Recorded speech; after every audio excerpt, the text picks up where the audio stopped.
যাচ্ছেন হুজুর? আমাকে মাফ করে দেন। মাফ করবো মানে? কেন মাফ করবো আপনাকে? আমাকে যেতে দিন। আপনার সাথে না আমার কথা আছে, চলুন আমার সাথে ঘরে চলুন। আপনার সাথে আপনার ঘরে যাব মানে? দেখুন আমি যেতে পারবো না, আমাকে মাফ করে দিন। যেতেই হবে আপনাকে আমার সাথে, চলুন বলছি। আসুন আসুন আসুন বলছি, আসুন আসুন। আরে আপনি দরজা লাগাচ্ছেন কেন? আমাকে যেতে দিন প্লিজ। একদম চুপ। কেন? আমি কি দেখতে সুন্দর না? আমার কি দেখতে ভালো লাগছে না? আচ্ছা, আপনি আমাকে দেখে এমন কেন করতেছেন? এখানে তো কেউ নেই, কেউ কিচ্ছু জানতে পারবে না, বুঝতে পারবে না, বুঝছেন? এইবার ঠিক আছে, দেখি ইমাম সাহেব এই যে কীভাবে ওর ইমান ঠিক রাখে, আর এই সুযোগেই এই মসজিদ থেকে তাড়ানোর সুযোগ দেখা যাক। এক্সপ্রেশন দেয় ম্যাডাম। দেখুন আপনি কিন্তু আমার সাথে এমনটা করতে পারেন না, আমি একজন মসজিদের ইমাম, আমার সাথে এমনটা করলে ভালো হবে না। আল্লাহ আপনাকে কিন্তু ছাড় দেয়, কিন্তু ছেড়ে দেয় না আল্লাহ, এটা মনে রাখবেন। আর আপনি কিন্তু গুনার ভাগীদার হয়ে যাচ্ছেন। প্লিজ আমাকে যেতে দিন, আমাকে দিয়ে এরকম কোনো খারাপ কাজ করাবেন না।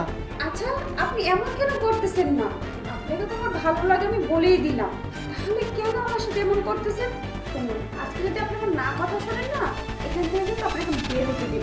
দয়া করে আমাকে আপনি যেতে দিন, আপনার পা দুটো ধরছি, আপনি আমার মান সম্মান নিয়ে এইভাবে খেলা করবেন না প্লিজ।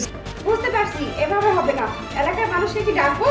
দেখুন আমি একমাত্র আল্লাহ আর রাসূলকে ছাড়া কাউকে ভয় পাই না।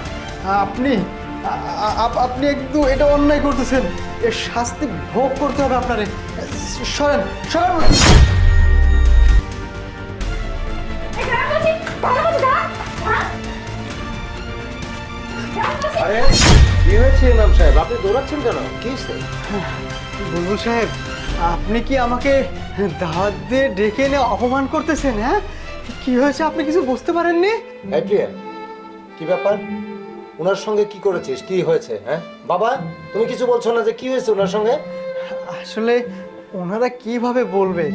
ওনারা যে কাজটা করেছে, আপনার বোন আমাকে জোর করে হাত ধরে আপনার বোনের রুমে নিয়ে যাচ্ছিল এবং একটা দরজাও নক করে দিয়েছিল। আমি কোনো রকম মান সম্মানটা নিয়ে ফিরে এসেছি। আপনারা এইভাবে আমাকে দাওয়াত দিয়ে অপমান যদি করেন, আমি আগে জানলে আমি সত্যি আপনার বাসায় আসতাম না। রিয়া, বাবা থামো এই তো। তুমি থামো।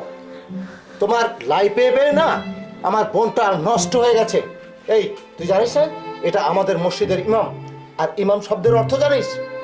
যিনি মুসলিম পারিবারিক আইন থেকে শুরু করে পারিবারিক যে সমাজ আছে প্রত্যেকটা সমাজের মানুষকে যিনি আল্লাহর পথে দিনের পথে যিনি ডাক দেন তিনি হচ্ছেন ইমাম। আর এইখানে এসেছেন আমাদের মুসলিমদের জন্যে এবং সকল মানুষের শান্তিকামী একজন মানুষ হয়ে ইমাম হয়ে আমাদের এই সমাজে তাকে সুন্দর করে সম্মান যেমন আমরা দিই এবং প্রত্যেকটা মানুষ তাকে সম্মান দেয়। কি কারণে?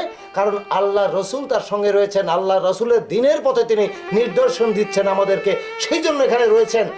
সমস্ত সংসার সমস্ত কিছু বাদ দিয়ে অথচ এই হুজুর সাহেবের সঙ্গে তুমি যে কাজ করেছো এখানে বাসায় আনার পরে এই ধরনের কেন তুমি করেছো? আর বাবা তোমার লাইফে এবে না ও যা নয় তাই যখন তখন যা ইচ্ছে নয় তাই করে বেড়াচ্ছে, আর তোমার কারণে সে এখন পর্যন্ত কিন্তু বিপদে যাচ্ছে, তুমি মনে রাখো। আরে বাবা থামো, ইমাম সাহেবের চরিত্র পরীক্ষা করার জন্য আমরা এই নাটকটা সাজিয়েছি।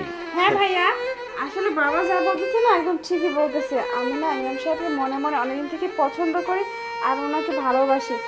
আমি না ওনাকে বিয়েও করতে চাই। এর জন্য উনি কেমন মানুষ জাস্ট এটা দেখার জন্য আমি আর বাবা মিলে এই নাটকটা সাজিয়েছিলাম, আর কিছু না।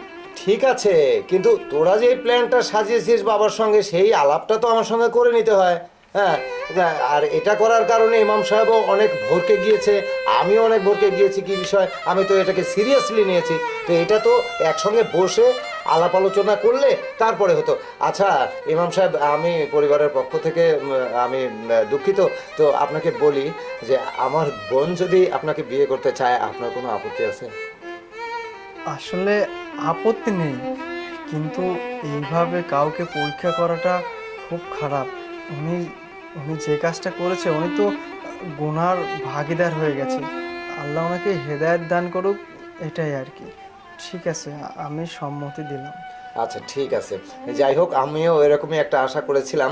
অবশ্যই তাকে আল্লাহ হেদায়েত করবে। আর আপনি যেহেতু আমাদের ইমাম, আর ওই বাবা যেভাবে টেস্টটা করেছে আপনাকে, আপনি বাবাকে বাবা ক্ষমা করে সরি, দিন। ভুল হয়ে গেছে, ক্ষমা করে আচ্ছা, দিও বাবা। আগামী শুক্রবারে আমরা সবাই একটা সময় মতো আমরা বসে নামাজ পড়ে এই বিয়ের বিষয়ে আমরা আলোচনা করবো, ঠিক ঠিক আছে? আছে। আচ্ছা ঠিক আছে, আপনি যান। আসি।